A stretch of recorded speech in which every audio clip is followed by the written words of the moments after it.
Hello बच्चों, let's read the question. The question is diamagnetic substance are. Diamagnetic substance जो होते हैं वो क्या होते हैं, वो आपको बताना है। इसके लिए आपको चार ऑप्शन जो है वो गिवन है, और इन चारों ऑप्शंस में बोल रखा है कि या तो वो अट्रैक्टेड होते हैं मैग्नेट्स की तरफ फीबली या स्ट्रांगली, या रिपेल्ड होते हैं मैग्नेट से फीबली या स्ट्रांगली।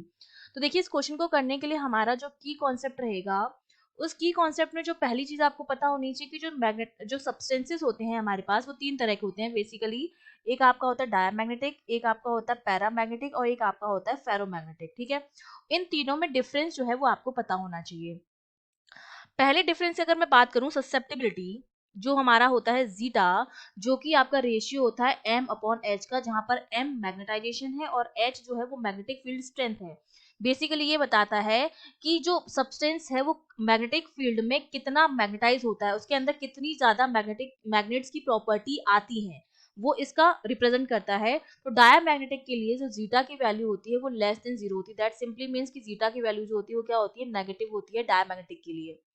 पैरामैग्नेटिक के लिए जीटा की वैल्यू जो होती है पॉजिटिव होती है, जबकि फेरोमैग्नेटिक के लिए जीटा की वैल्यू पॉजिटिव होती है और फेरो से क्या होती है, ज्यादा होती है। इसका मतलब सबसे ज्यादा मैग्नेटाइज फेरो मैग्नेटिक सब्सटेंस होते हैं, फिर उससे कम पैरा होते हैं, और डायमैग्नेटिक जो होते हैं वो क्या होते हैं, मैग्नेटाइज होते हैं लेकिन अपोजिट डायरेक्शन में, क्योंकि इसके लिए जीटा की जो वैल्यू है वो नेगेटिव है। तो अगर मैं सिर्फ डायमैग्नेटिक की बात करूं, तो जब हम इनको किसी एक्सटर्नल मैग्नेटिक फील्ड में रखते हैं, तो एक्सटर्नल मैग्नेटिक फील्ड में रखने पर ये क्या होते हैं, उसको रिपेल करते हैं। अगर मैं डायग्राम थ्रू बताना चाहूंगी, सपोज ये मेरा डायमैग्नेटिक है और ये मैग्नेटिक फील्ड इधर से आ रहा है, तो ये इस तरह से इसके ऊपर से होके जो है मैग्नेटिक लाइंस जो होती हैं वो निकल जाती हैं।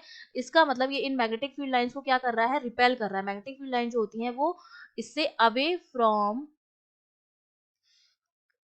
ये जो है अप्लाइड मैग्नेटिक फील्ड है और ये इसके अंदर है, अवे फ्रॉम द सब्सटेंस।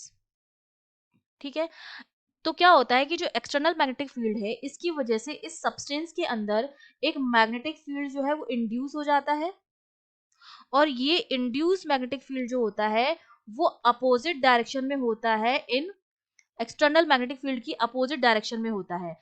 इसी रीजन से ये क्या होते हैं, अपोजिट डायरेक्शन में मैग्नेटाइज होते हैं, और इसीलिए ये एक्सटर्नल मैग्नेटिक फील्ड को क्या करते हैं, रिपेल करते हैं। ये अपने आप को अलाइन तो मैग्नेटिक फील्ड की डायरेक्शन में ही करते हैं, और इसी वजह से जो इंड्यूस मैग्नेटिक फील्ड होता है वो अपोजिट डायरेक्शन में होता है। ठीक है, जिसकी वजह से ये क्या होते हैं, फीवली रिपेल्ड होते हैं, मैग्नेट्स की वजह से थोड़ा रिपेल हो जाते हैं, क्योंकि मैग्नेटाइजेशन जो होता है वो होता तो है इनके अंदर, मैग्नेटाइजेशन होता है, लेकिन उसकी जो क्वांटिटी होती है, कम मैग्नेटाइज होते हैं एक तो, और अपोजिट डायरेक्शन में मैग्नेटाइज होते हैं। तो अपोजिट डायरेक्शन की वजह से तो क्या करते हैं, रिपेल करते हैं, और मैग्नेटाइज बहुत ज्यादा नहीं होते, इसलिए ये फीवली रिपेल्ड होते हैं बाय मैग्नेट्स। तो हमारा सी ऑप्शन जो हो जाएगा वो बिल्कुल करेक्ट हो जाएगा। I hope you understood well. All the best.